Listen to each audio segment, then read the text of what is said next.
Hello, welcome back.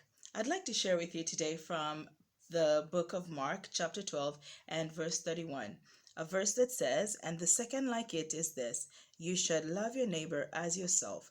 There is no other commandment greater than these." This is one of the two commandments that Jesus gave as a summary of all the other 10. He says, "Love your God with all your heart and with all your might and with all your strength and with all your soul." And then there is this one that says, "Love your neighbor as you love yourself."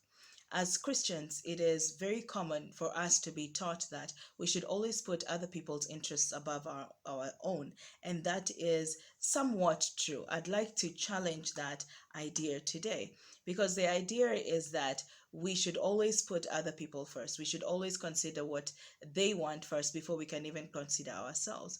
But the Bible here tells us that we should love our neighbor as we love ourselves, with the understanding that there is some kind of love that we have for ourselves that is what we now reflect to others. When we do not know how to love ourselves, we then do not know how to love our neighbors. It's just that simple. We can only give what we ourselves have. If you don't have any love for yourself, then how then can you expect to give what you do not have? We are taught by Jesus in this scripture that it is important to love ourselves. And when we love ourselves, to understand what that love means. And there is the understanding that in order for us to do that, in order for us to truly, really, honestly, and holistically love ourselves, then it is important, or we can only get to that space once we have understood who we are in God's sight, who we are in God's sight, in whose image we were created. When we understand that we are a reflection of God's image, that we are perfectly created, that we are fearfully and wonderfully made, we can then begin to extend that love and extend what we have now understood for ourselves to others. Because if we do not understand who we are in God, then it will be very difficult for us to understand who our neighbors are in God. It will be very hard for us to understand who our brothers and our sisters are in God.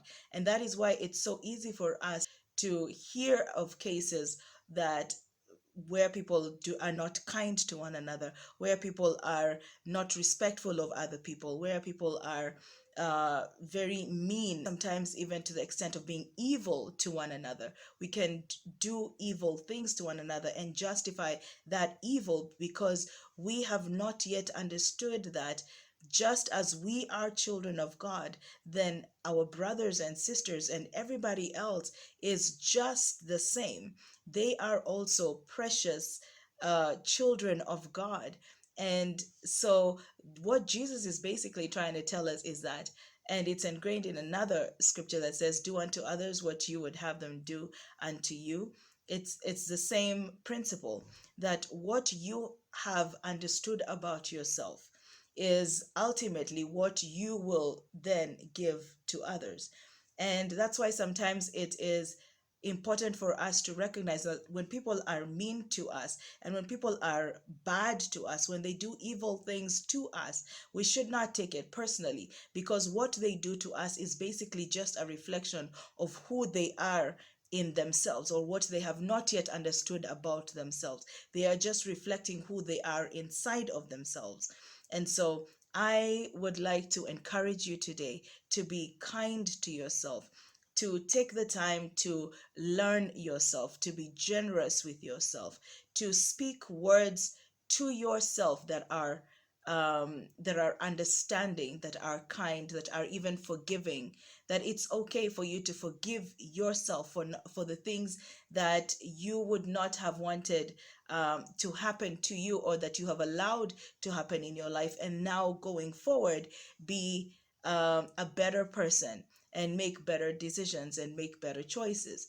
It is important for us to speak kind words to ourselves, because it is then when we do that, when we start to understand that We are on a life journey, and our story is part of that journey. That it's okay for the mistakes that we have made, but we have opportunities to move forward and make better choices and be better, just be better.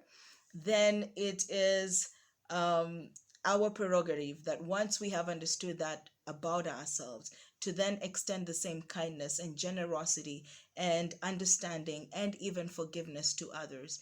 That once we have experienced that love, once we have known who we are and whose we are, that we will then be a little kinder, a little gentler, a little understanding, and even more generous to others around us.